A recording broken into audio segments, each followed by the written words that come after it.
Good afternoon, good afternoon, good afternoon, a very good afternoon to all. क्या हाल है भाई आप लोगों के? बढ़िया, फर्स्ट क्लास, शानदार जानदार, एकदम झकास।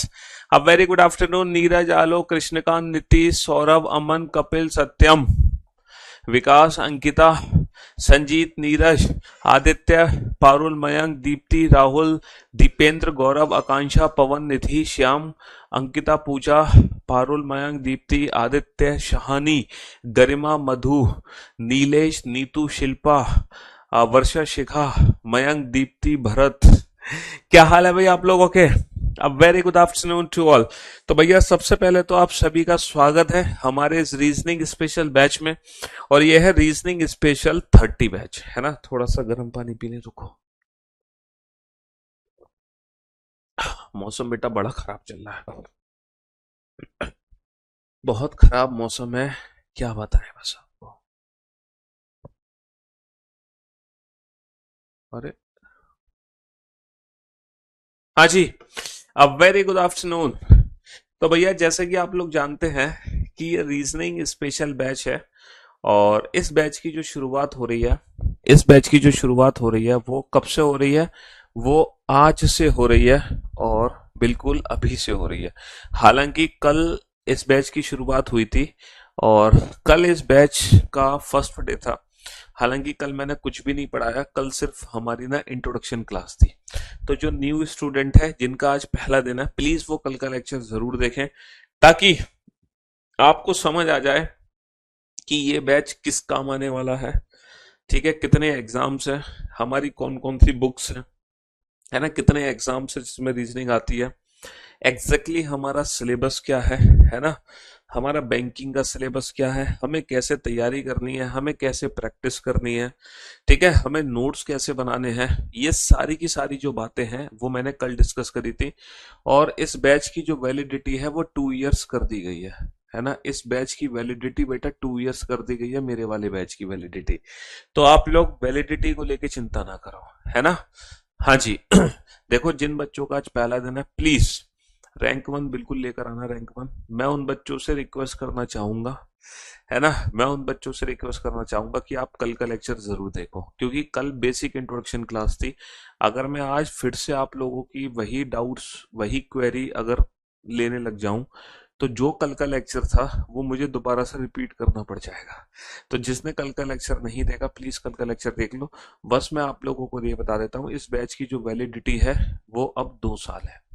पहले 1 साल थी ना, तो बैच की वैलिडिटी 2 साल कर दी है मैंने, सिर्फ आप लोगों की डिमांड पर। वो इसलिए क्योंकि ये जो स्पेशल बैच है, ये 599 का स्पेशल बैच है। इससे पहले जो मेरा स्पेशल बैच आया था 599 का, वो आज से 2 साल पहले आया था।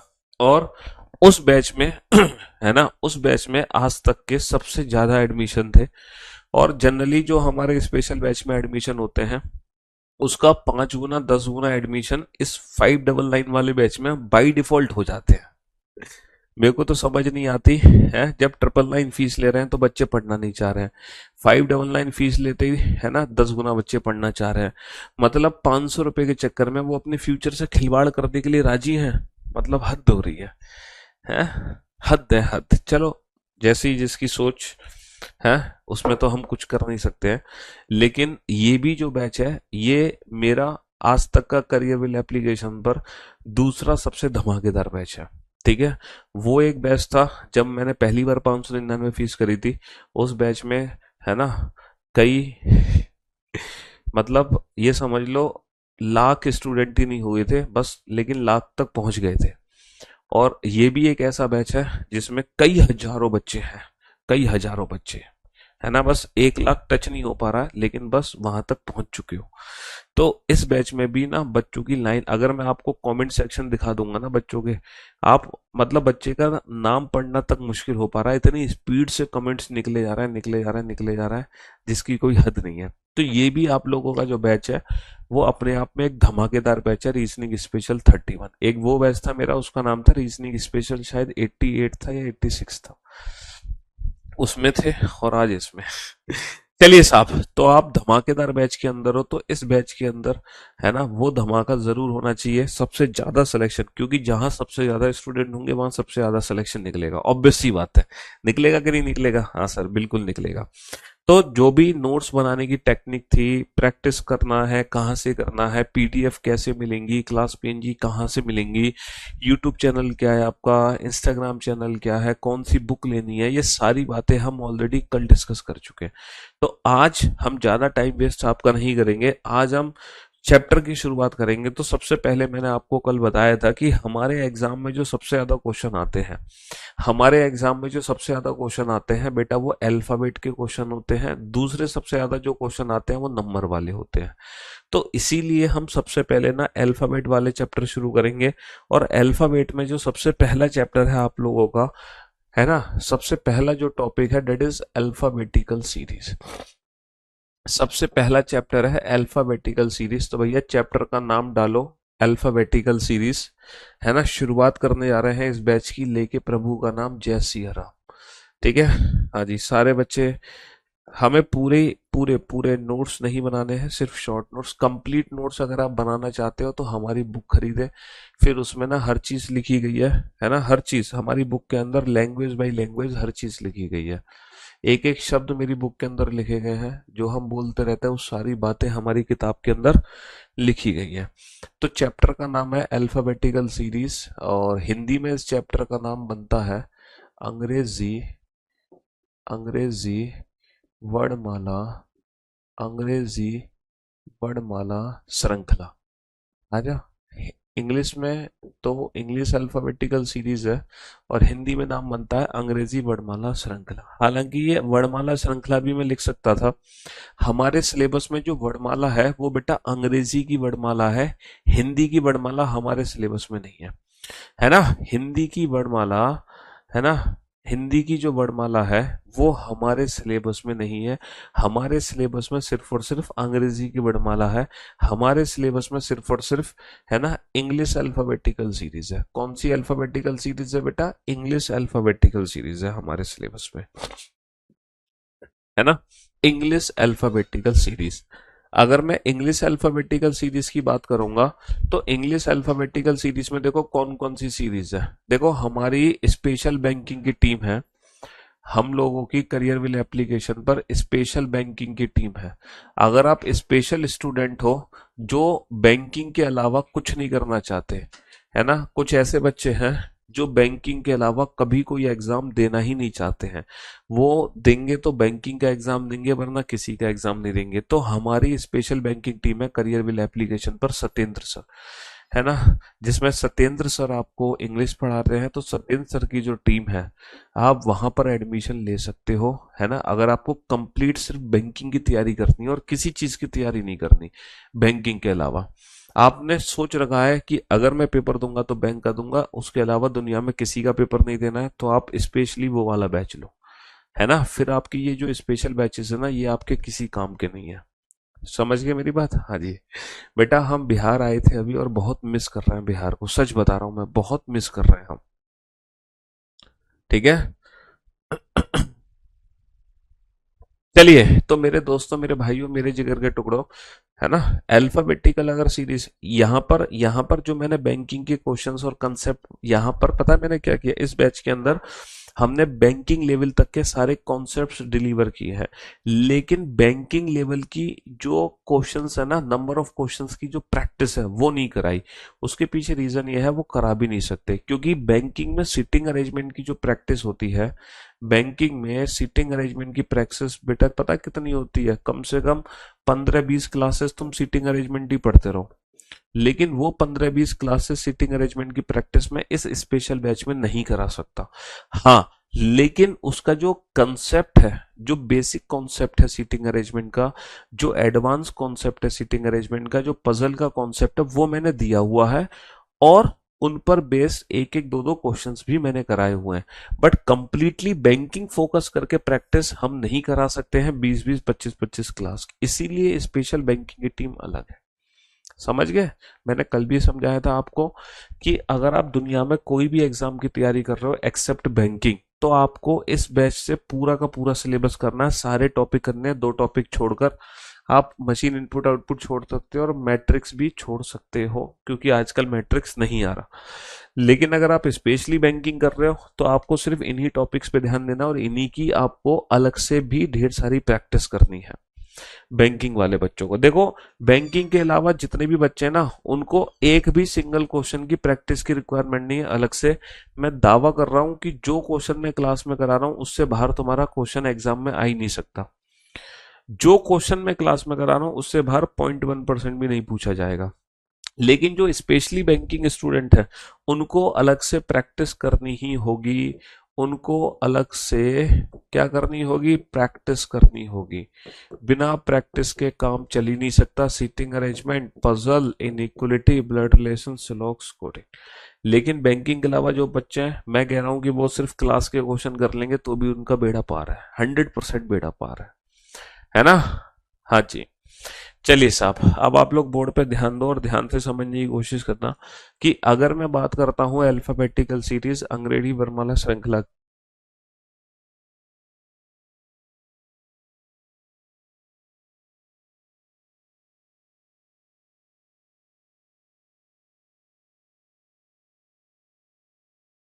जी,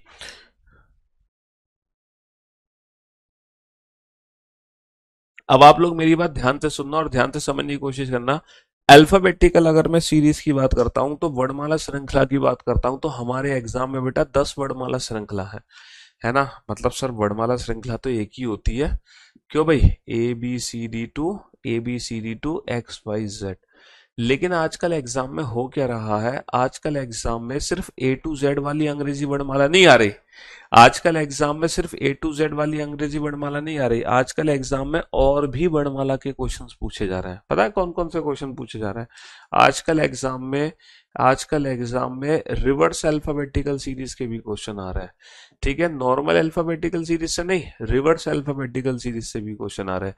जब हम अंग्रेजी वर्णमाला को उल्टा करके लिख देंगे, जब हम अंग्रेजी वर्णमाला को उल्टा करके लिख देंगे, ये भी क्वेश्चन हमारे एग्जाम में आ रहा है। पहले तो सिर्फ इसी वर्णमाला से रिलेटेड क्वेश्चन आता था, बट अब डिफरेंट डिफरेंट टाइप की अंग्रेजी वर्णमाला बना दी गई है। अच्छा, एक अंग्रेजी वर्णमाला होती है इवन अल्फाबेटिकल सीरीज। इवन का मतलब जिसमें जितने भी ऑड लेटर्स है ना वो सारे डिलीट कर दो, सिर्फ जितने लेटर्स बनेंगे वो इवन होंगे, है ना? एक क्वेश्चन बन जाता है ऑड अल्फाबेटिकल सीरीज से, जिसमें इवन लेटर सारे डिलीट कर दो, सिर्फ ऑड बचेगी। एक क्वेश्चन हमारा बन जाता है जिसमें फर्स्ट हाफ को हम रिवर्स कर देते हैं और सेकंड हाफ को भी हम रिवर्स कर देते हैं, है ना? एक क्वेश्चन हमारा बन जाता है जिसमें सिर्फ फर्स्ट हाफ को हम रिवर्स करते हैं, सेकंड हाफ में कोई छेड़छाड़ नहीं है। एक क्वेश्चन हमारा बन जाता है जिसमें फर्स्ट हाफ हमारा नॉर्मल है है ना? सिर्फ और सिर्फ हम रिवर्स किसको करते हैं? सिर्फ और सिर्फ हम रिवर्स करते हैं सेकंड हाफ को। समझ रहे हो? हाँ जी। और एक क्वेश्चन हमारा बनता है, एक क्वेश्चन हमारा बन जाता है अल्फा न्यूमेरिक सीरीज से related. Alpha numeric, alpha numeric, alpha numeric को हिंदी में अल्फा न्यूमेरिक ही कहते हैं। और लास्ट में आती है हमारी मिसलेनियस सीरीज, मिसलेनियस यानी कि न्यू सीरीज, है ना? और यही हमारा होगा फाइनल टेस्ट, यही हमारा फाइनल टेस्ट भी होगा। तो इस चैप्टर में बेटा हम कितने टाइप्स की सीरीज पढ़ेंगे? इस चैप्टर में हम टोटल 9 टाइप की सीरीज पढ़ेंगे। Alphabetical series, reverse alphabetical series, even alphabetical series, odd alphabetical series, first half reverse, second half reverse, first half reverse, second half normal, first half normal, second half reverse, alpha numeric series. और last में हम पढ़ेंगे miscellaneous यानी कि new series, जो कि final हमारा क्या होगा, टेस्ट होगा। और यकीन मानो हर क्वेश्चन का हम आंसर, हर क्वेश्चन का हम आंसर देंगे विदाउट पेन एंड पेपर। ना तो हमारे पेन की जरूरत पड़ेगी, ना ही हमें पेपर की जरूरत पड़ेगी। ना पेन की जरूरत पड़ने वाली है, ना पेपर की जरूरत पड़ने वाली है। विदाउट पेन एंड पेपर हम हर क्वेश्चन का आंसर चुटकी बजाते ही दे सकते हैं। रुक कर रहा है भाई, विदाउट पेन एंड पेपर, ठीक है? हाँ जी, कैसे दे सकते हैं चलिए जरा। अच्छा, मेरे को एक चीज बताओ, मेरे को एक चीज बताओ, आप लोग, एक बहुत ही छोटा सा क्वेश्चन है। आप लोग कोडिंग डिकोडिंग चैप्टर पढ़ोगे? कोडिंग डिकोडिंग चैप्टर पढ़ोगे? हाँ पढ़ोगे सर। और कोडिंग डिकोडिंग चैप्टर के बेटा 4-6 क्वेश्चन हमारे एग्जाम में आते हैं, 4-6 क्वेश्चन आते हैं हमारे एग्जाम में। अच्छा, कोडिंग डिकोडिंग चैप्टर में होता क्या है, एक पर्टिकुलर वर्ड होता है, इसको ना किसी दूसरे वर्ड में चेंज कर देते हैं, एक पर्टिकुलर वर्ड को किसी दूसरे वर्ड में चेंज कर देते हैं। कोडिंग डिकोडिंग में यही तो होता है। और उसके रेस्पेक्ट में किसी दूसरे वर्ड की कोडिंग हमसे पूछते हैं, किसी दूसरे वर्ड की कोडिंग हमसे पूछी जाती है। अब यहां पर होता क्या है कि हमें क्या आइडेंटिफाई करना होता है, हमें ना लॉजिक आइडेंटिफाई करना होता है कि किस लॉजिक से एक पर्टिकुलर वर्ड दूसरे वर्ड में बदला जा रहा है। वो लॉजिक आइडेंटिफाई करके तुम्हें इस वर्ड को अगले वर्ड में बदलना होता है। तो आपको पता है कौन बच्चा सबसे पहले लॉजिक आइडेंटिफाई करेगा? ऐसा नहीं हो सकता कि अगर आप रीजनिंग पढ़ रहे हो, चाहे मुझसे पढ़ो चाहे दुनिया में किसी से पढ़ो, चाहे मुझसे पढ़ो चाहे आप दुनिया में किसी से पढ़ो, है ना, किसी से भी पढ़ो आप, है ना, दुनिया का हर बच्चा एक वर्ड को दूसरे वर्ड में बदल सकता है ना। बस फर्क सिर्फ इतना है कि कोई ये बच्चा लॉजिक आइडेंटिफाई करता है 10 सेकंड में, किसी को लॉजिक आइडेंटिफाई करने में लग जाते हैं 60 सेकंड, है ना। कोई बच्चा 10 सेकंड में क्वेश्चन डील कर लेगा, कोई बच्चा सॉल्व करेगा विद इन अ मिनट, मतलब उसको 1 मिनट तक लग जाएगा लॉजिक आइडेंटिफाई करने में। ऐसा क्यों होता है? आप कहोगे सर लैक ऑफ प्रैक्टिस, कुछ बच्चों की प्रैक्टिस की कमी होती है, और प्रैक्टिस की कमी की वजह से, है ना, हमें समय ज्यादा लगता है क्वेश्चन में, है। और क्या रीजन हो सकता है? देखो, प्रैक्टिस की कमी है, नो डाउट, ऑब्वियस सी बात है सर, जब सारे बच्चे तैयारी करते हैं तो सारे प्रैक्टिस करके पहुंचते हैं। ऐसा नहीं होता कि किसी की कम प्रैक्टिस होती है। आजकल हर बच्चा मेहनत करने लग रहा है ना। किसी को ना मोटिवेशन की जरूरत नहीं है, क्योंकि अगर तुम सोच रहे हो कि तुम्हें अगर तुम्हें मोटिवेशन की जरूरत है किसी टीचर से या किसी और आदमी से, तो तुम बेटा तैयारी करना छोड़ दो। क्योंकि तुमसे लाख गुना ऐसे बच्चे हैं जो खुद सेल्फ मोटिवेटेड है, जिनको सिलेक्शन लेना ही लेना है, बस बात खत्म। समझ रहे हो? तुम मोटिवेशन तुम्हारे अंदर से होनी चाहिए, किसी आदमी की जरूरत नहीं है तुम्हें मोटिवेट करने के लिए, है ना। क्योंकि बहुत भीड़ है, बहुत कंपटीशन है, तुम्हारी जगह अगले बच्चे तैयार है जो तुमसे कई ज्यादा मेहनत करने लग रहा है। समझ रहे हो? तो तुम्हारी रिक्वायरमेंट ही नहीं है सिस्टम को, है ना। ईश्वर तुम्हें क्यों देगा नौकरी? ईश्वर तो उस बच्चे को देगा ना जो मेहनत कर रहा है। तो सारी कहानी आती है, मान लो सब प्रैक्टिस करके पहुंच रहे हैं, सबके पास लॉजिक्स हैं, है ना, सबको पता है कि क्या लॉजिक लगना है, अब फिर भी इन ये क्वेश्चंस है ना जो लोगों की स्पीड को ऊपर नीचे पहुंचा देते हैं। अब पता है स्पीड ऊपर नीचे कैसे पहुंचती है? कोई बच्चा ये क्वेश्चन 10 सेकंड में, कोई बच्चा ये क्वेश्चन 60 सेकंड में सॉल्व करता है। पता है कौन? फर्क फर्क सिर्फ इतना है, जैसे कि मैं आपसे कहूं कि बेटा डब्ल्यू को आर में कन्वर्ट करो, ये बताओ डब्ल्यू को आर में कन्वर्ट करने के लिए मुझे कितना प्लस या माइनस करना पड़ेगा?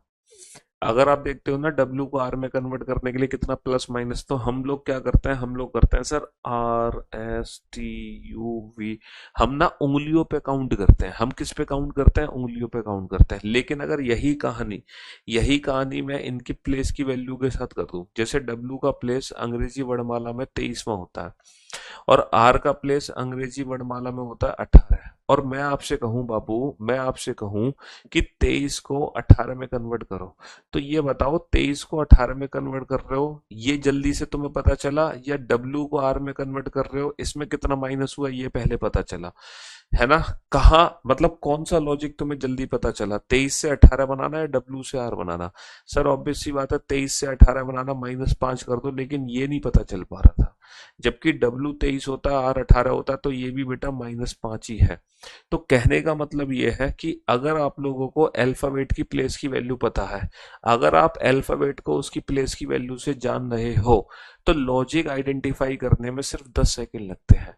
तो एटलीस्ट जितने भी क्वेश्चन आपके एग्जाम में रिलेटेड टू अल्फाबेट आएंगे, उसके लिए आपको अल्फाबेट के प्लेस पहले से पता होना बहुत जरूरी है। अगर आपको अल्फाबेट के प्लेस नहीं पता, अगर आपको अल्फाबेट के प्लेस नहीं पता, तो लॉजिक तो आपको पता चल जाएगा, लॉजिक तो पता चल जाएगा, लेकिन टाइम वेस्ट होने के बाद। और देखना एग्जाम में सारा का सारा गेम बेटा टाइम का है। एक चीज याद रखना बेटा, अगर तुम्हारा सिलेक्शन रुकेगा तो ये नहीं, इससे नहीं रुकेगा तुम्हारी नॉलेज कम थी, तुमने कम पढ़ाई करी थी। अगर तुम्हारा सिलेक्शन रुकता है तो, है ना, there is only one reason, your speed. वहां पे सिर्फ एक ही कारण होती है, तुम्हारी स्पीड, बस। हमारा सिलेक्शन हमारी स्पीड की वजह से रुकता है, क्योंकि जब हम पढ़ते हैं, दुनिया में कोई टीचर बुरा नहीं है बेटा, सारे टीचर बहुत अच्छा पढ़ाते हैं। आप किसी टीचर, मैं नहीं कह रहा कि तुम पीयूष सर से रीजनिंग पढ़ोगे तभी तुम बेड़ा पार होगा तुम्हारा। अरे तुम किसी से रीजनिंग पढ़ो यार, सब बढ़िया पढ़ा रहा है ना, बस तुम सच्चे दिल से मेहनत कर रहे हो, तैयारी कर रहे हो, तो सारे टीचर तुम्हें अच्छा पढ़ा देंगे, तुम अच्छा समझ लोगे। बाकी सारी चीजें ना तुम्हारे खुद पर भी डिपेंड करती हैं, तुम्हारा सिलेक्शन लेना ना लेना। पीयूष सर तो हर महीने में लाखों बच्चों को पढ़ा रहे हैं, लेकिन क्या लाखों बच्चे नौकरी पे लग पा रहे हैं? नहीं लग पा रहे हैं। उसमें से 2 4 5 हजार बच्चे लग पा रहे हैं, 10 हजार बच्चे लग पा रहे हैं।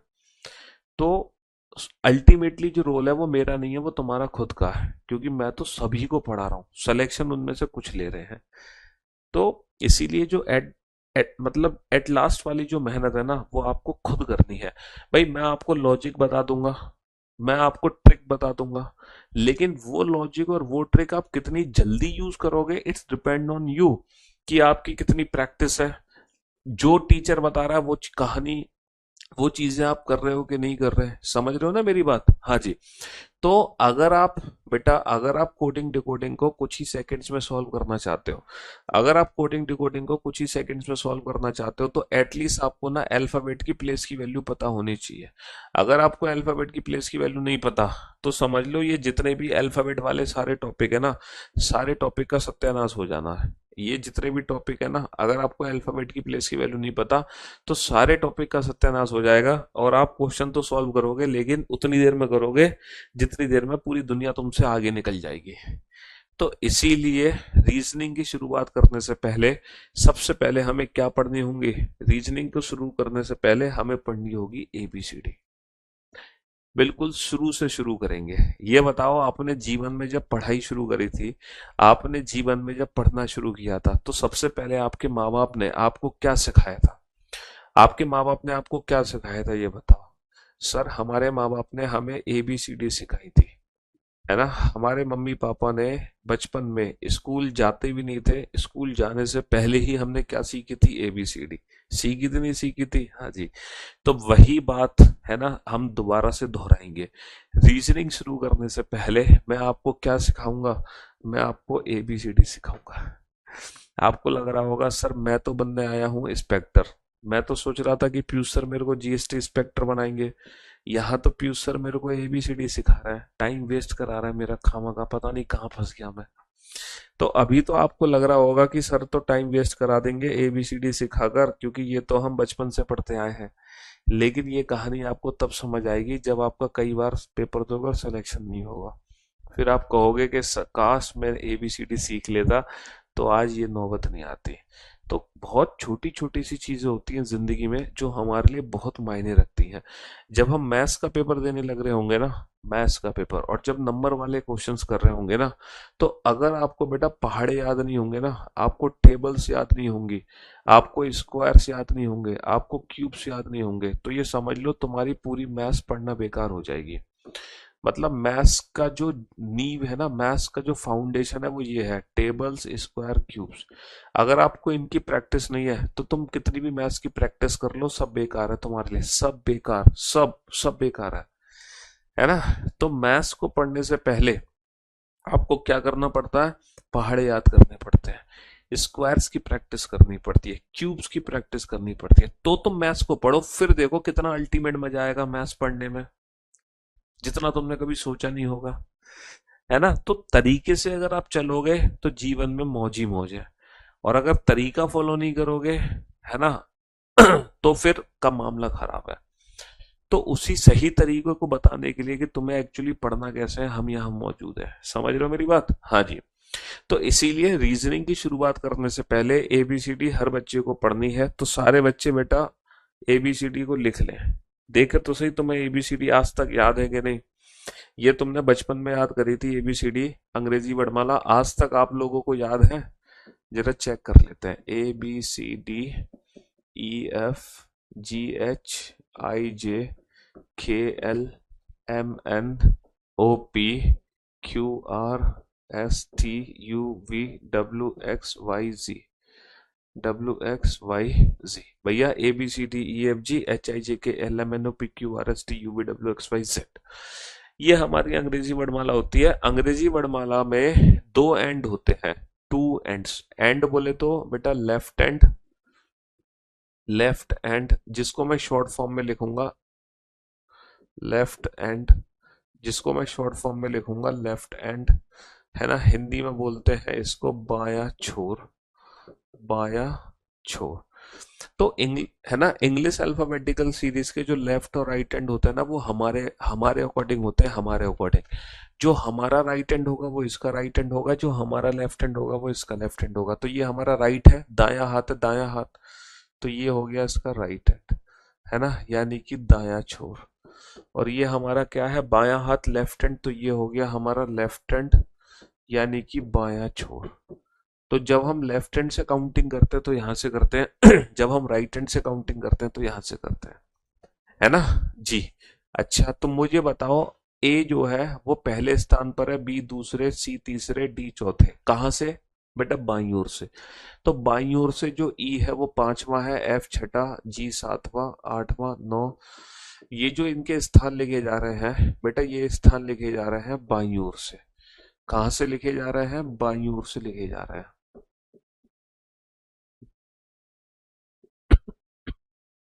अब बात यह है कि आपको इन 26 के 26 लेटर का प्लेस पहले से पता होना चाहिए, बिना एग्जाम पे पेपर पे लिखे। आपको ये बेटा एग्जाम में पेपर पे नहीं लिखना है, बिना पेपर पे लिखे आपको पता होना चाहिए कि W23 है, X24 है, S19 है, R18 है, Q17 है, L12 है, H8 है, G7 है, I9 है, K11 है। ये आपको पहले से पता होना चाहिए। तो सर हम क्या करें, कैसे इन सारे को याद करें हम? कोई कोई कोई मेथड बताओ है। तो बेटा एक मेथड है ना, एक मेथड है इजोटी। वो जो मेथड है ना इजोटी, इस मेथड से आपको काफी मदद मिलेगी इन अल्फाबेट की प्लेस की वैल्यू पता करने में। कैसे? ये बताओ, अंग्रेजी वर्णमाला में जो ई है इसका स्थान कितना है? सर ई का स्थान है 5, ई 5वें स्थान पर है। जे का स्थान क्या है? 10, जे 10वें स्थान पर है। ओ का स्थान क्या है? 15, ओ 15वें स्थान पर है।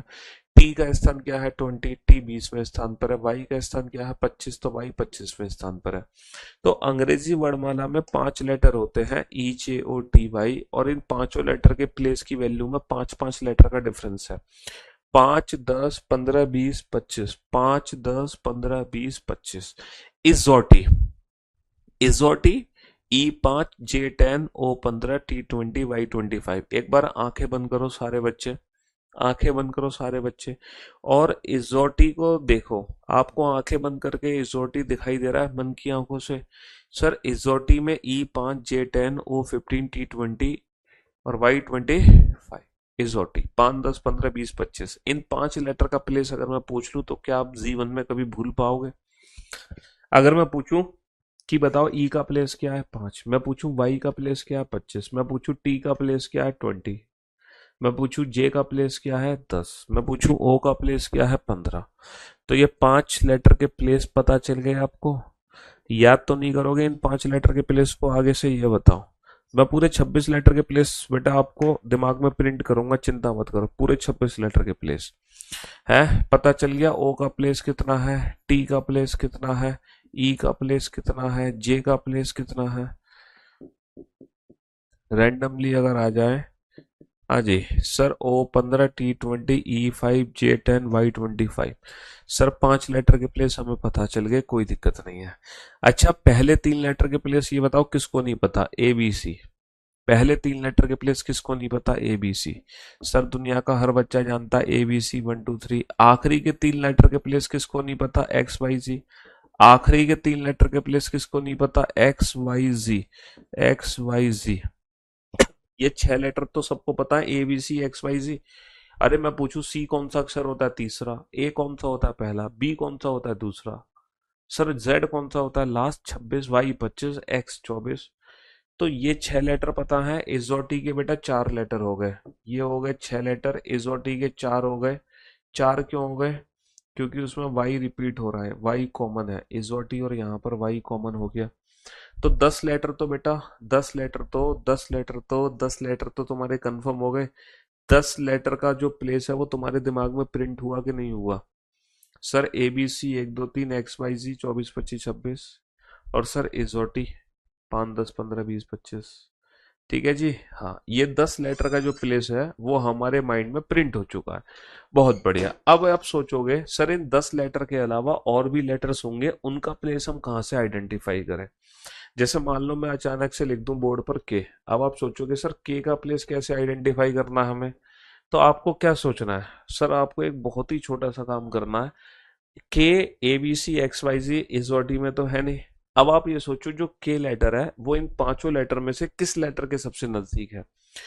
के जो लेटर है इन पांचों लेटर में से किस लेटर के सबसे नजदीक है। सर के, मैंने अभी ए टू जेड पूरी सीरीज लिखी थी, के का आएगा जे के। अब जे का प्लेस 10 आएगा, जे का प्लेस 10 आएगा तो भैया 10 के बाद क्या आ जाएगा, 10 के बाद 11। जे के, है ना। जे का प्लेस 10 है तो के का प्लेस क्या आ जाएगा, के का प्लेस 11 आ जाएगा। अब मैं यहाँ पे कुछ लेटर लिखूंगा, आपको क्या करना है इस और डी को रेफरेंस बना के कि ये लेटर किस लेटर के सबसे नजदीक है, उस लेटर के हिसाब से उसका प्लेस एक बार बोर्ड पे लिखना, मतलब अपने अपने नोट्स में लिखते रहना। ठीक है, मैं यहाँ पे कुछ लेटर लिखने जा रहा हूँ। K U P X L Q V I H R V W G. चलो फटाफट से इन लेटर्स के प्लेस लिखो बेटा, फटाफट से इन सारे लेटर्स के प्लेस लिखो इस डॉट टी को रेफरेंस मानते हुए, इस डॉट टी को रेफरेंस मानते हुए। आपको ये देखना है कि ये लेटर इन पांचों लेटर में से किस लेटर के नजदीक आ रहा है, उसके अकॉर्डिंग प्लेस लिखो एक बार।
जी।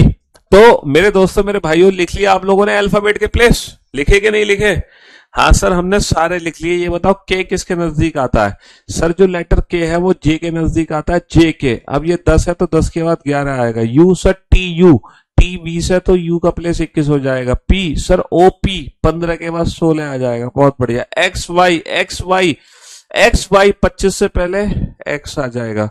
एल सर, जे के एल, जे के एल 10 11 12। क्यू, क्यू लेटर किसके नजदीक है? सर क्यू नजदीक है। O P, Q O 15 16 17। T U V 20 21 22। I J, J से पहले आई 10 से पहले 9। एच आई जे से पहले बेटा 2, H I J. R S T 20 से पहले 2 18 है ना। टी यू बी 20 के बाद 2। डब्ल्यू एक्स वाई 25 से पहले 2, 25 से पहले 2। सर जी, है ना। ई एफ जी सर 5 और 2। तो ये बताओ, किसी भी बच्चे ने उंगली पे तो काउंट नहीं करे थे? सच सच बताना। बहुत बढ़िया, अच्छी बात है, आपने उंगलियों पे काउंट नहीं करे। तो आपको क्या करना है? आपको क्या करना है? घर पर 10 मिनट तक यही काम करना है। आपको अपने घर पर 10 मिनट तक यही काम करना है। 10 मिनट तक अपने दिमाग में कोई भी लेटर सोचो। पी सोचो, पी कहाँ आ रहा है? O P 15 16। सोचो टी, टी 20 तो है ही सर, इजोटी का टी 20। सोचो सर डब्ल्यू कहाँ आ रहा है? W X Y. सर ये तो डब्ल्यू एक्स वाई 25 से 2 पहले 23। तो 10 मिनट तक अपने घर पे आपको यही काम करना है। 10 मिनट तक। अच्छा, इसके बाद एक चीज है। ये पूरे जो 26 लेटर है ना, हर लेटर के अंदर, हर लेटर के अंदर उसका प्लेस छुपा हुआ है। अगर तुम ध्यान से देखो तो पूरे 26 के 26 लेटर का प्लेस उन लेटर्स के खुद के अंदर है। लेटर्स खुद बताता है कि मेरा प्लेस ये है। पता है कैसे? देखो, मैं आपको पूरे 26 लेटर के बारे में बताता हूँ। पूरे 26 की प्रैक्टिस कराऊंगा, देखना ध्यान से। देखो, ये बताओ, पहले 3 लेटर तो दुनिया में हर कोई जानता है, A B C. Sir A1 होता है, B2 हो गया, C3 हो गया। सर आखिरी के 3 लेटर दुनिया में हर कोई जानता है, XYZ। सर ये 24 हो गया, ये 25 हो गया, ये 26 हो गया। ये बताओ, इन 6 लेटर की प्लेस की वैल्यू में तो किसी को कोई दिक्कत नहीं है। क्या आपको इजोटी विजोटी फलाना ढिकाना की जरूरत है? किसी की जरूरत नहीं है। अगर आपसे पूछे बी तो आप बता दोगे 2। ए पहला, सी तीसरा, W sorry X 24, Z 26, Y 25। तो पहले ये जो 6 लेटर है दुनिया का हर बच्चा जानता है। इसके बाद कुछ लेटर है, जैसे ई पता है सर 5 होता है ना। ई पता है 5 होता है। इस और टी के हिसाब से J10 हो गया हमारा। सर O15 हो गया इस और टी में। टी सर टी 20 मैच होता है, टी 20 मैच होता है। तो भैया कितने लेटर हो गए? 3 और 3 6 और 4 10। ये 26 में से 10 लेटर तो ये हो गए। 26 में से 10 लेटर तो ये हो गए। कितने लेटर हो गए? 26 में से 10 लेटर, जिनका प्लेस तुम्हारे दिमाग में प्रिंट है। कौन कौन से 10 लेटर है? A B C X Y Z और इजोटी। ABCXYZ EJOTY, EJOTY। इन 10 लेटर का प्लेस तुम्हारे दिमाग में प्रिंट है। बोलो प्रिंट है कि नहीं है? बोलो प्रिंट है कि नहीं है। अब बाकी के 16 लेटर का प्लेस कैसे प्रिंट होगा? देखो, बाकी के 16 लेटर को अगर तुम ध्यान से देखोगे ना, तो उनका प्लेस उनके अंदर ही छुपा हुआ है। जैसे लेटर जी को ध्यान से देखो बेटा, जी तुम्हें किसकी शेप दे रहा है? जी तुम्हें किसकी शेप दे रहा है? सर 7 की शेप दे रहा है जी। सर एच के अंदर क्या छुपा हुआ है बेटा? एच तुम्हें किसकी शेप दे रहा है? एच सर हमें 8 की शेप दे रहा है। बेटा आई के अंदर क्या छुपा हुआ है? सर आई हमें किसकी शेप दे रहा है? सर आई हमें 9 की शेप दे रहा है ना। आई हमें 9 की शेप दे रहा है। आई हमें किसकी शेप दे रहा है? 9 की शेप दे रहा है। किंग्स 11 पंजाब होता है, दुनिया जानती है। किंग्स 11 पंजाब, आप लोग कभी आईपीएल वगैरह देखते हो तो किंग्स 11 पंजाब है ना। किंग्स 11 पंजाब। एम बेटा 3 होता है, 3। अच्छा 3, एम क्या है? 3 है। अब 3 वाले अंग्रेजी वर्णमाला में एक तो 3 है, एक 13 है और एक 23 है। अंग्रेजी वर्णमाला में 3 वाला 3 है, 13 और 23 है। तो बेटा एम का प्लेस क्या होगा? 3 तो होगा नहीं, इतना पीछे होगा नहीं, तो एम हो गया 13, एम हो गया 13। समझ रहे हो? पी बेटा, पी हमें 6 की इमेज दे रहा है। ये किसकी इमेज दे रहा है? 6। अंग्रेजी वर्णमाला में 6 होता है, 16 होता है, 26। 26 सर होता है जेड। छठा, बेटा छठा लेटर इतना दूर नहीं है तो पी, बेटा पी क्या हो गया, पी 16 हो गया। एफ हमें किसकी शेप दे रहा है सर, एफ भी हमें 6 की शेप दे रहा है। एफ लेटर एफ हमें किसकी शेप दे रहा है सर, एफ हमें 6 की शेप दे रहा है, तो ये 6 ही हो गया, एफ 6 ही हो गया। पी आर, आर हमें किसकी शेप दे रहा है, अगर मैं आर को ध्यान से देखूं तो आर हमें लगभग लगभग किसकी शेप दे रहा है, आर हमें लगभग लगभग किसकी शेप दे रहा है सर, आर हमें किसकी शेप दे रहा है, आर हमें शेप दे रहा है 18 की। आर हमें किसकी शेप दे रहा है 18 की, है ना, आर हमें किसकी शेप दे रहा है 18 की। और T20 मैच होता है, T20 मैच, T20 मैच हर बच्चे ने T20 मैच देखा होगा, हर बच्चे ने T20 मैच देखा होगा, है ना। डब्लू, डब्लू भी बेटा 3 होता है, इस 3 से क्या बनेगा, इस 3 से बनेगा 23। तो कुछ ऐसे लेटर्स हैं, कुछ ऐसे लेटर्स हैं, है ना बेटा। जेड, बेसिकली जेड को जी बोलते हैं, जी, जी नहीं, एक तो होता है जी, एक होता है जी, जी और जी फर्क है। हाँ चलो मैं जेड बोल दूंगा, जेड, ठीक है मैं जेड बोल दूंगा। तो अगर आप लेटर्स को ध्यान से देखो ना तो उनका प्लेस उनके अंदर ही छुपा हुआ है। अब पूरे 26 लेटर का प्लेस मैं तुम्हारे दिमाग में प्रिंट करने की कोशिश करता हूँ, है ना। पूरे 26 लेटर मैं रैंडम पूछूंगा, रैंडम, रैंडम पूछूंगा और आप सोचना इसका प्लेस क्या है। मैं रैंडम कुछ भी पूछूंगा, है ना, आप उसका प्लेस बताना, उसका प्लेस क्या। बेटा एफ हमें किसकी शेप दे रहा है बताना सर, एफ हमें किसकी शेप दे रहा है 6, तो सर ये तो 6 हो जाएगा, बहुत बढ़िया। सर अंग्रेजी वर्णमाला का ये तो पहला ही लेटर है, दुनिया जानती है। अच्छा जी हमें किसकी शेप दे रहा है सर, जी के अंदर क्या छुपा हुआ है सर, जी के अंदर 7 छुपा हुआ है ना। सर अंग्रेजी वर्णमाला का दूसरा लेटर है, ये दुनिया जानती है। अच्छा एच मुझे किसकी शेप दे रहा है सर, एच मुझे 8 की शेप दे रहा है ना। अंग्रेजी वर्णमाला का तीसरा लेटर है, दुनिया जानती है, समझ रहे हो। आई मुझे किसकी शेप दे रहा है सर, आई मुझे 9 की शेप दे रहा है।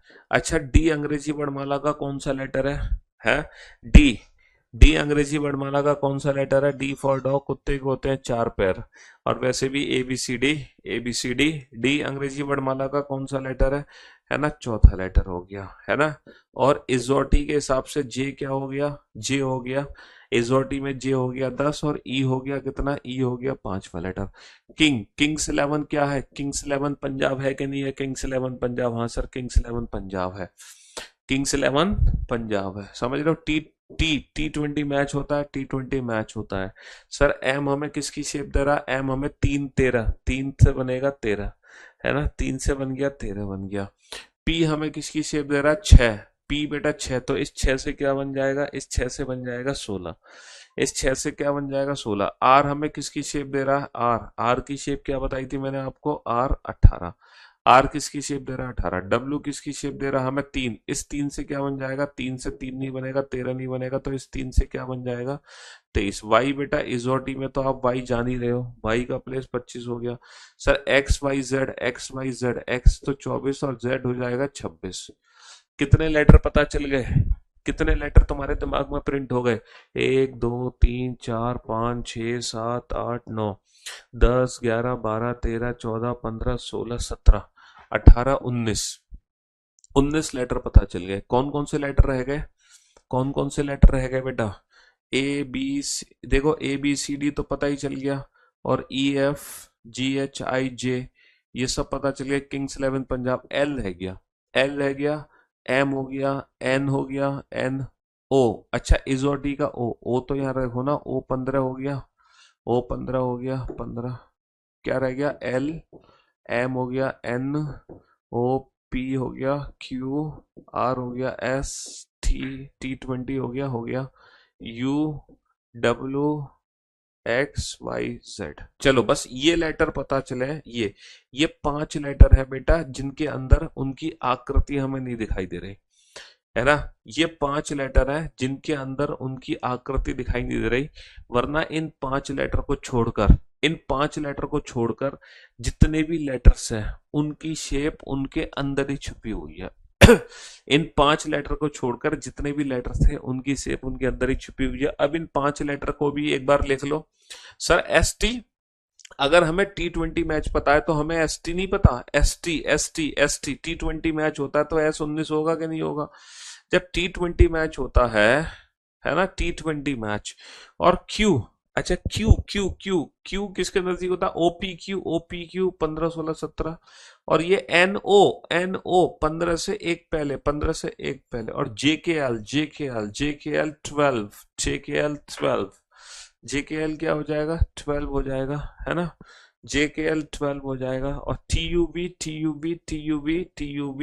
बी तो आपको थोड़ी सी ना अपने घर पे 10 15 मिनट की प्रैक्टिस करनी है इस तरीके से, जो प्रैक्टिस मैंने आपको अभी कराई है। इसके बाद आप एक इंग्लिश का पैराग्राफ लेना। इंग्लिश का पैराग्राफ, जैसे इंग्लिश का पैराग्राफ है, आई एम पीयूष वार्ष ने, और मतलब 3 4 सेंटेंसेस लिखे गए इंग्लिश पैराग्राफ में। अब आप लोगों को पता है क्या बोलना है? हाँ, यू बच गया, टी यू। तो अब आप लोगों को पता है क्या करना है? अब आप लोगों को हर एक लेटर के ऊपर ना उसका प्लेस लिखना है। हर एक लेटर के ऊपर उसका प्लेस लिखोगे। स्टार्टिंग में तो थोड़ा सा टाइम लगेगा बेटा हर एक लेटर के ऊपर उसका प्लेस लिखने में, लेकिन जैसे जैसे आप ये पैराग्राफ राइटिंग करते जाओगे वैसे वैसे अल्टीमेट मजा आपको आता जाएगा। और जितने भी अल्फाबेट है और जितने भी प्लेस है वो तुम्हारे दिमाग में ना प्रिंट हो जाएंगे जीवन भर के लिए। फिर कोडिंग डिकोडिंग चैप्टर को जब आप बनाओगे ना तो एक अल्टीमेट लेवल का मजा आएगा आपको, अल्टीमेट लेवल का मजा। और जब आप ये चैप्टर पढ़ोगे ना, जिस चैप्टर की मैंने शुरुआत करी है, मैंने किस चैप्टर से शुरुआत करने जा रहा हूँ? Alphabetical theory. जब आप इस चैप्टर को पढ़ लोगे उसके बाद भी सारे अल्फाबेट के प्लेस तुम्हारे दिमाग में खुद ही प्रिंट हो जाने हैं। बट ये प्रैक्टिस आप लोग अपने घर पे करके आना, है ना?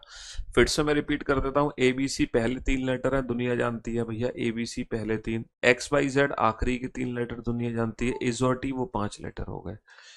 तो 3 और 3 6 और 5 में वो वाई कॉमन आ रहा है तो 10, ये 10 लेटर तो साइड में कर दो।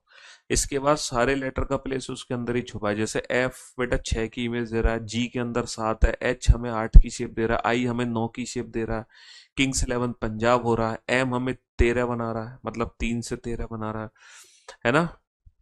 पी हमें 6 यानी कि 16 बना रहा है, आर हमें 18 की इमेज दे रहा है, T20 मैच हो रहा है, डब्ल्यू हमें 23 की शेप दे रहा है ना? हाँ जी। चलिए साहब, तो ये प्रैक्टिस आपको थोड़ी सी अपने घर पे करनी पड़ेगी, 10 15 मिनट की ये प्रैक्टिस करना, अल्फाबेट से रिलेटेड और पैराग्राफ राइटिंग। ठीक है, उसके बाद जब हम ये चैप्टर शुरू कर देंगे ना, तब आप हर क्वेश्चन को, मतलब सारे अल्फाबेट तुम्हारे दिमाग में ना प्रिंट हो जाएंगे, यकीन मानो मेरा। चलिए तो भैया, अब फाइनली मैंने आपको अल्फाबेट के प्लेस की प्रैक्टिस करा दी है कि किस तरीके से आपको अल्फाबेट के प्लेस की प्रैक्टिस करनी है। ये चीज आपको समझ आ गई? समझ आ गई, बहुत बढ़िया बात है। अब हम शुरू करते हैं अपने टॉपिक का, अल्फाबेटिकल सीरीज लेके प्रभु का नाम जय सिया राम। तो सबसे पहला क्वेश्चन आपकी नजरों के सामने आएगा और आप इस क्वेश्चन को ध्यान से देखना। आप इस क्वेश्चन को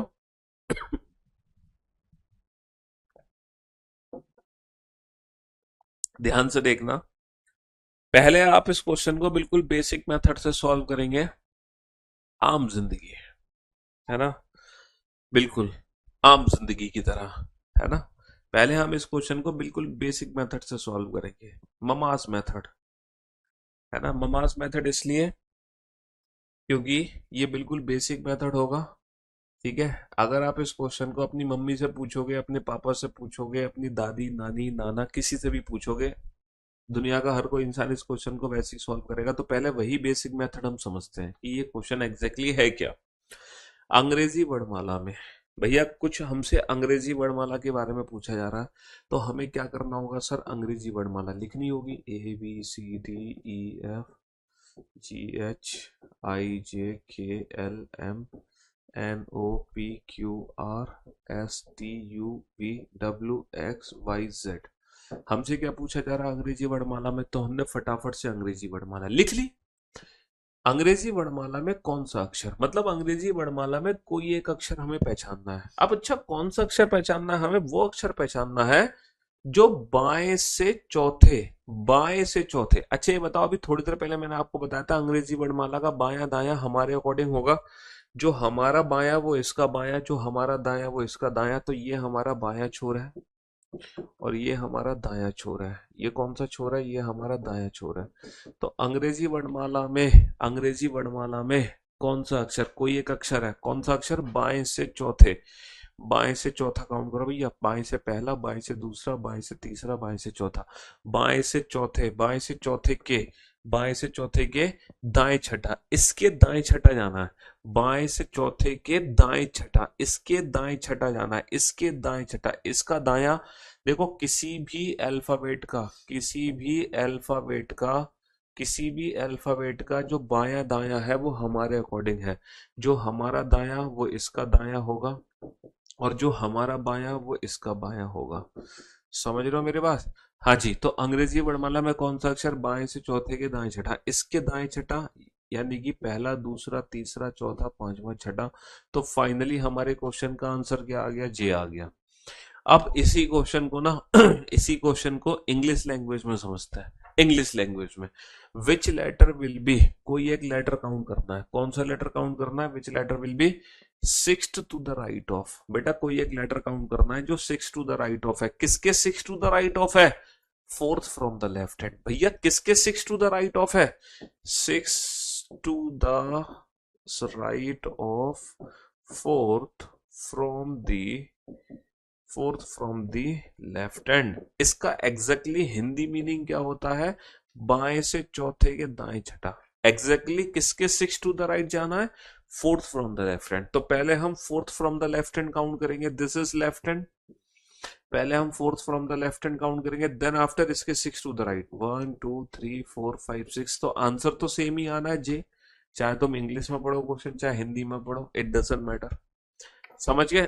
तो मैं उम्मीद करता हूं ये जो बेसिक मेथड है, ये जो ममास मेथड है, ये हर बच्चे को समझ आ गया होगा। दिस इज मैंगो लाइफ, ये है आम जिंदगी। लेकिन अगर आप इस क्वेश्चन को इस तरीके से एग्जाम में डील करोगे तो सिलेक्शन भूल जाओ, दूर दूर तक सिलेक्शन नहीं होगा। क्योंकि तुम इस, है ना, इस 2 सेकंड के क्वेश्चन को, अगर तुम इस 2 सेकंड के क्वेश्चन को 30 सेकंड में सॉल्व करोगे तो दिक्कत तो आनी है दिक्कत। क्योंकि हमें इस क्वेश्चन को अंग्रेजी वर्णमाला लिखकर सॉल्व नहीं करना, कभी नहीं करना। अब मैं आपको बताने जा रहा हूं वो डायरेक्ट मेथड जिससे हम इस क्वेश्चन को without pen and paper solve कर सकते हैं। देखो कैसे पेन एंड पेपर सॉल्व कर सकते हैं, बोर्ड पर ध्यान देना। विदाउट पेन एंड पेपर कैसे डील करेंगे? अच्छा, जब आप इस क्वेश्चन को पढ़ रहे हो, अंग्रेजी वर्णमाला में कौन सा अक्षर बाएं से चौथे के दाएं छठा, जब आप इस क्वेश्चन को पढ़ रहे हो तो पहली पोजीशन बाएं है, दूसरी पोजीशन दाएं। तो क्या जरूरी है कि हर बार बेटा पहले पोजीशन बाएं और दूसरी पोजीशन दाएं होगी? क्या ये जरूरी है कि हर बार पहली पोजीशन बाएं दूसरी पोजीशन दाएं होगी? नहीं सर, ये जरूरी थोड़ी है। हो सकता है सर दोनों पोजीशन लेफ्ट दोनों बाएं हो सकता है सर दोनों पोजीशन राइट हो सकता है सर पहली राइट और दूसरी लेफ्ट, या फिर पहली राइट दूसरी लेफ्ट। टोटल कितने कॉम्बिनेशन बन सकते हैं सोच कर देखो बेटा, 4 कॉम्बिनेशन बन सकते हैं, 4। हो सकता है हमारी सर दोनों पोजीशन बाएं हो, पहली भी बाएं दूसरी भी बाएं। हो सकता है सर दोनों पोजीशन हमारी दाएं हो, पहली भी दाएं दूसरी दाएं। और हो सकता है सर पहली पोजीशन बाएं हो और दूसरी हो दाएं। और एक चौथा कॉम्बिनेशन, शॉर्ट नोट्स अगर आप बना रहे हैं तो उस शॉर्ट नोट्स में ये जरूर नोट डाउन करें, पहली पोजीशन दाएं और दूसरी पोजीशन बाएं। ये 4 कॉम्बिनेशन हमारे बनेंगे, 4। एक आपको छोटा सा काम करना है, पता है क्या? अगर आपकी दोनों पोजीशन सेम है, अगर आपकी दोनों पोजीशन सेम है तो नंबर्स को घटा दो। अगर दोनों पोजीशन डिफरेंट है तो क्या करना है? अरे बहुत तेज हो गए तुम, जोड़ दो, है ना। अगर दोनों पोजीशन सेम है तो क्या करना है? हमें नंबर्स को घटाना है। और अगर दोनों पोजीशन डिफरेंट है तो क्या करना है? जोड़ना है। अरे बहुत टुच्चा सा काम करना है। पोजीशन सेम आने पर माइनस हाँ, तबीयत खराब है बेटा, दवाई लेके पढ़ा रहे हैं। पोजीशन सेम आने पर माइनस, डिफरेंट आने पर प्लस। क्या करना है? पोजीशन सेम आने पर माइनस, डिफरेंट आने पर प्लस। जोर से बोलो जय माता की, सारे बोलो जय माता की। जोर से बोलो, मतलब ये जो मैं आपको कंसेप्ट सिखा रहा हूं, दोनों पोजीशन सेम आ रही है तो माइनस, डिफरेंट आ रही है तो प्लस। सेम आने पर माइनस, डिफरेंट आने पर प्लस, सेम आने पर माइनस, डिफरेंट आने पर प्लस। अब मेरे भाई यहाँ पे दोनों पोजीशन डिफरेंट है, अब यहाँ पे दोनों पोजीशन डिफरेंट है तो डिफरेंट आने पर क्या कर दोगे? प्लस कर दोगे।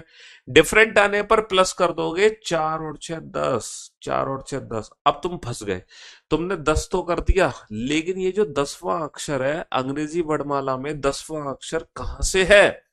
आगे से 10वां अक्षर काउंट करना है या पीछे से 10वां अक्षर काउंट करना है, ये कौन बताएगा आपको कि आगे से करना है या पीछे से करना है? तो मेरे दोस्तों, मेरे भाइयों, मेरे जिगर के टुकड़ों, अगर आप इस क्वेश्चन को इंग्लिश में रीड कर रहे हो, इंग्लिश में, है ना, तो जो हमारा आंसर होगा ना वो हमेशा लास्ट वाली पोजीशन से होगा। अगर लेफ्ट बाद में आएगा तो आंसर लेफ्ट हैंड से होगा, राइट बाद में आएगा तो आंसर राइट हैंड से होगा, राइट बाद में आएगा तो आंसर राइट हैंड से होगा, और लेफ्ट बाद में आएगा तो आंसर लेफ्ट हैंड से होगा। और अगर आप यही क्वेश्चन हिंदी में पढ़ रहे हो तो आंसर होगा बेटा आगे वाली पोजीशन से।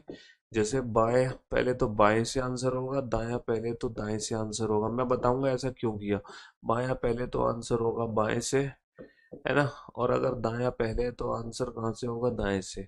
तो क्या करना है बेटा, हिंदी वाले बच्चे पहले वाली पोजीशन से आंसर देते हैं, इंग्लिश वाले बच्चे लास्ट वाली पोजीशन से आंसर देते हैं। हिंदी वाले पहले वाली पोजीशन से आंसर क्यों दे रहे हैं? क्योंकि बाएं से, क्योंकि बाएं से चौथे के बाएं छठा, तो सारी काउंटिंग बाएं से हो रही है। तो हिंदी वाले बच्चे हमेशा बेटा आगे वाली पोजीशन से आंसर देंगे।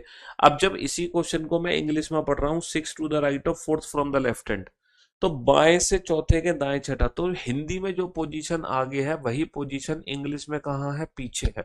तो इंग्लिश वाले बच्चे बेटा लास्ट वाली पोजीशन से आंसर देंगे। वैसे भी बेटा हम हिंदुस्तानी है, हिंदुस्तान में हिंदी आगे, तो हिंदी वाले बच्चे, हिंदी वाले बच्चे आगे से आंसर देंगे, वो हमेशा आगे रहेंगे।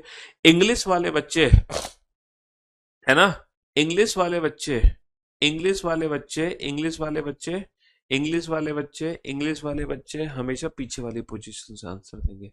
हिंदी आगे, इंग्लिश पीछे। ठीक है, हाँ जी।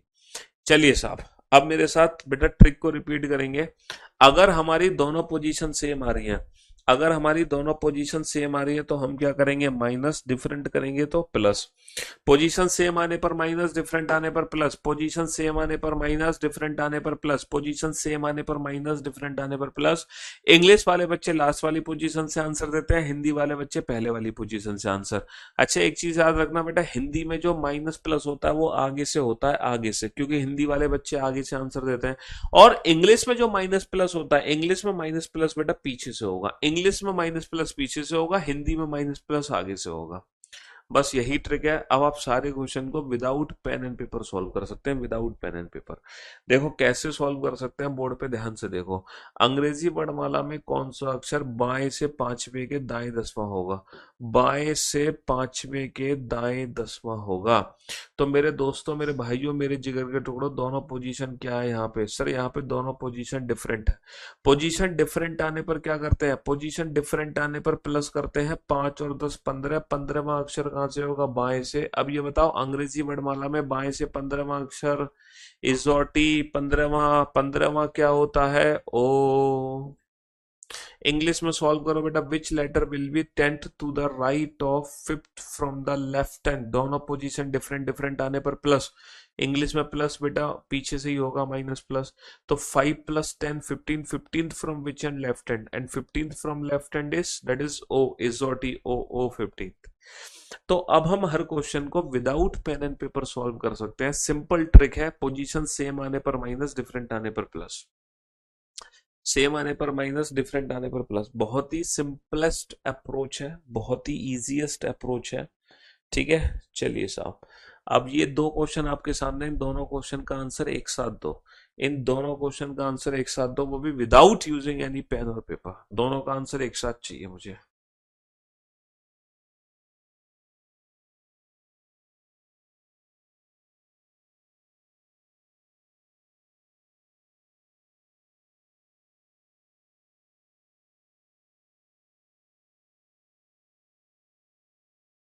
अच्छी, चलिए साहब। सर अंग्रेजी वर्णमाला में कौन सा अक्षर बाएं से 15वें के बाएं 5वां होगा? बाएं से 15वें के बाएं 5वां होगा। दोनों पोजीशन सेम, सेम आने पर क्या करेंगे? सेम आने पर माइनस, 15 माइनस का 5 10, 10वां अक्षर कहाँ से? बाएं से। हिंदी वाले बच्चे आगे वाली पोजीशन से आंसर बेटा 5th to the left of 15th from the left hand. दोनों पोजीशन सेम, सेम आने पर माइनस, इंग्लिश में माइनस पीछे से, 15 माइनस का 5 10, 10th from which hand? Left hand. और अंग्रेजी वर्णमाला में बेटा बाएं से 10वां क्या होता है? इजोटी, J10, इजोटी J10। अंग्रेजी वर्णमाला में कौन सा अक्षर बाएं से 17वें के बाएं सातवां होगा? दोनों पोजीशन सेम आने पर -17 माइनस का 7 10, 10वां अक्षर कहां से होगा? बाएं से।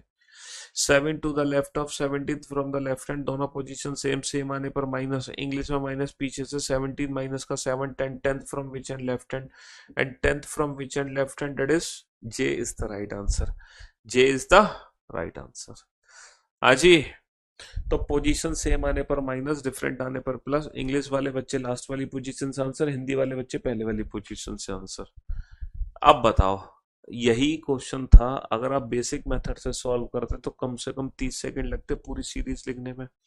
लेकिन अब आपको वो बेसिक मेथड यूज करने की जरूरत नहीं है। अब आप इस क्वेश्चन को डायरेक्ट, है ना, माइंड टूल्स लाइफ से सॉल्व करो।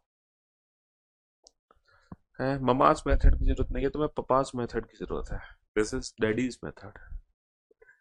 ठीक है जी। हाँ जी, बनाओ इन दोनों क्वेश्चन का आंसर दो।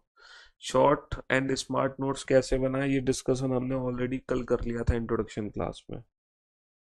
ये सारी बातें हम ऑलरेडी इंट्रोडक्शन क्लास में कर चुके हैं।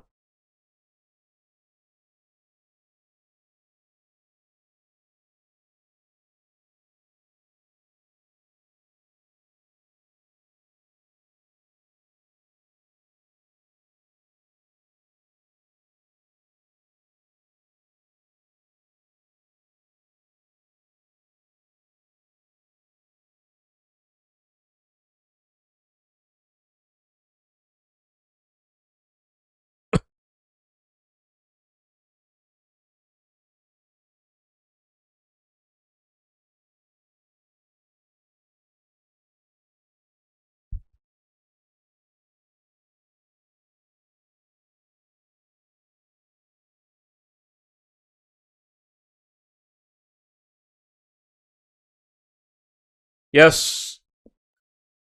जिन जिन बच्चों ने इसका आंसर के दिया है वो मुर्गा बन जाए। अंग्रेजी वर्णमाला में कौन सा अक्षर दाएं से पांचवें के बाएं छठा होगा? दोनों position different different different different आने पर प्लस, 5 और 6 11, 11वां अक्षर कहां से होगा? दाएं से।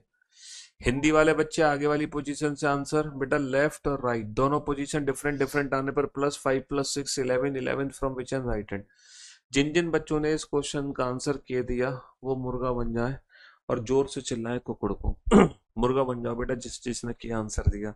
और जो बच्चा ओ आंसर दे रहा है वो भी मुर्गा बन जाए, जिसने के ओ आंसर दिया है या फिर ओ, वो दोनों बच्चे मुर्गा बन जाए और जोर से चिल्लाए कुकुड़ को।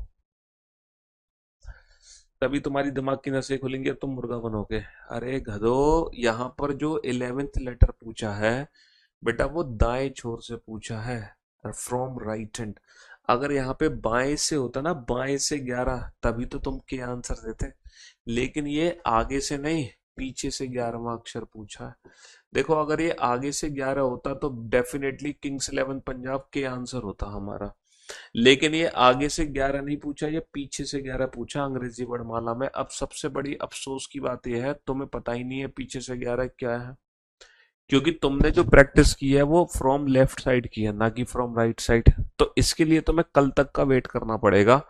कल मैं आपको सिखाऊंगा कि कोई भी अगर लेटर पीछे से काउंट करना है तो विदाउट पेन एंड पेपर कैसे काउंट करेंगे। लेकिन फिलहाल फिलहाल तुम अभी के लिए सिर्फ इतना सीख लो, विद पेन पेपर तुम्हें कैसे करना है। हालांकि ये भी विदाउट पेन एंड पेपर ही है, लेकिन थोड़ी सी कैलकुलेशन यहाँ पर बनेगी। जैसे बेटा टोटल यहाँ से लेकर यहाँ तक कितने लेटर है? 26 लेटर है ना।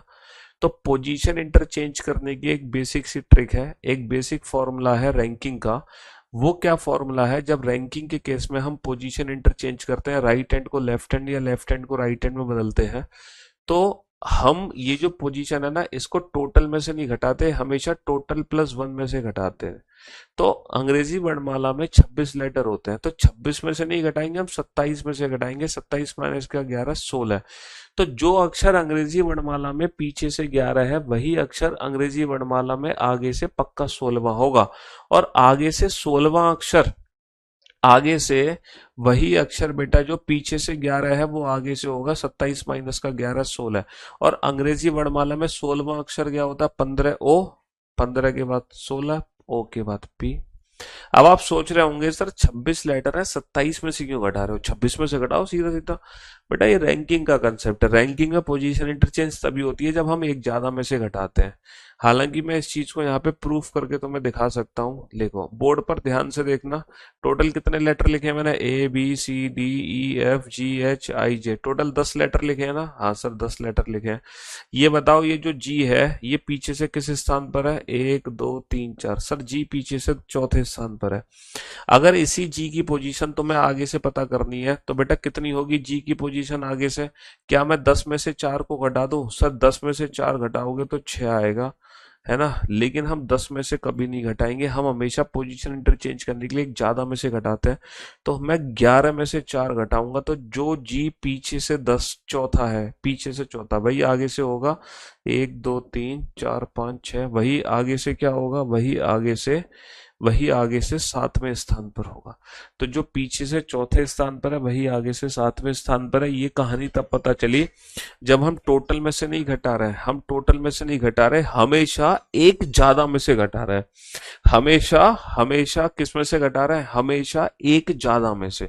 तो हमें कभी भी टोटल में से नहीं घटाना, हमें हमेशा एक ज्यादा में से घटाना है। किससे घटाना है? एक ज्यादा में से घटाना है। ये रैंकिंग का कंसेप्ट है।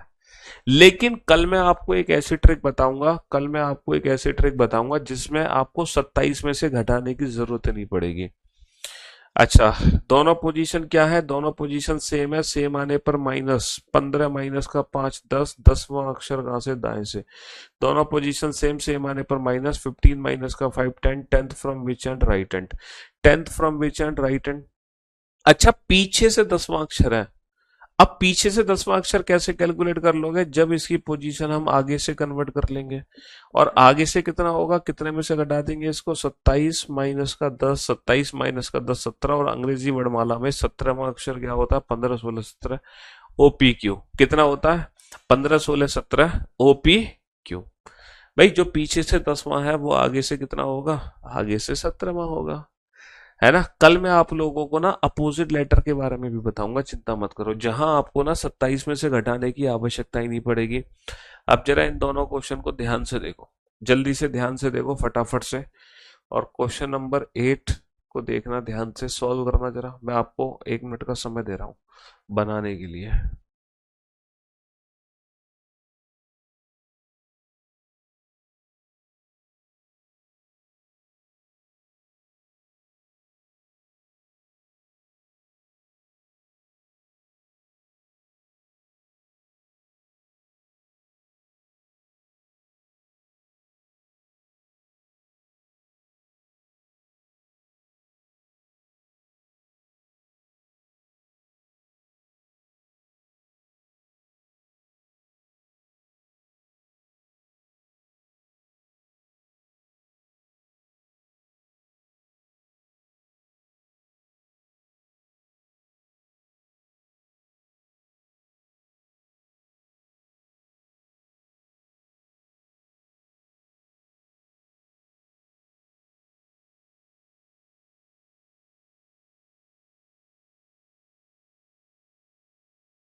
ही चलिए साहब।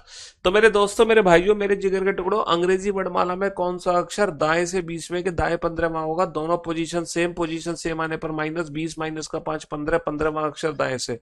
अगर ये आगे से 15 होता तो ओ होता मेरी जान, लेकिन ये पीछे से 15 है, तो हम क्या करेंगे, इसकी पोजीशन आगे से कन्वर्ट कर लेंगे 27 में से घटाकर, क्योंकि पोजीशन इंटरचेंज करने के लिए एक ज्यादा में से घटाते हैं। तो जो पीछे से 15 है वो आगे से 12वां अक्षर है। 12वां अक्षर क्या होता है? 10 11 12 जेके, 10 11 12 जेके एल, है ना? 10 11 12 जेके एल, है ना? हाँ जी, दोनों पोजीशन सेम सेम आने पर minus 20 minus 5 15, 15 from right hand, 27 minus 15 that is 12, 12 means L. अब जरा इस क्वेश्चन पे ध्यान दो। अंग्रेजी वर्णमाला में कौन सा अक्षर बाएं से 7वें के बाएं 17वां होगा? दोनों पोजीशन सेम आने पर माइनस, पोजीशन सेम आने पर माइनस, सेम आने पर माइनस, 7 माइनस का 17 माइनस का 10, 7 माइनस का 17 माइनस का 10, माइनस का 10 कहां से? बाएं से। पोजीशन सेम आने पर माइनस, हिंदी में माइनस आगे से होता है, इंग्लिश में पीछे से। 7 माइनस का 17 माइनस का 10th फ्रॉम लेफ्ट हैंड। अब तुम सोच रहे होंगे सर अंग्रेजी वर्णमाला में तो माइनस का 10वां अक्षर होता ही नहीं है, ये कौन सी अंग्रेजी वर्णमाला पढ़ा रहे हो सर आप? हैं कुछ भी बच्चों को बेवकूफ बनाए जा रहे हो? हैं कुछ भी बेवकूफ बनाया जा रहा है सर? अंग्रेजी वर्णमाला तो सर नॉर्मल अंग्रेजी वर्णमाला होती है जिसमें 1 से लेके 26 तक अक्षर होते हैं। सर ये क्यों बेवकूफ बना रहे हो? ये माइनस का 10 कहाँ से आ गया? हाँ सर, ये माइनस का 10 लेटर में कहाँ से लेकर आऊंगा? क्यों भाई? माइनस का 10 कहाँ से लाओगे?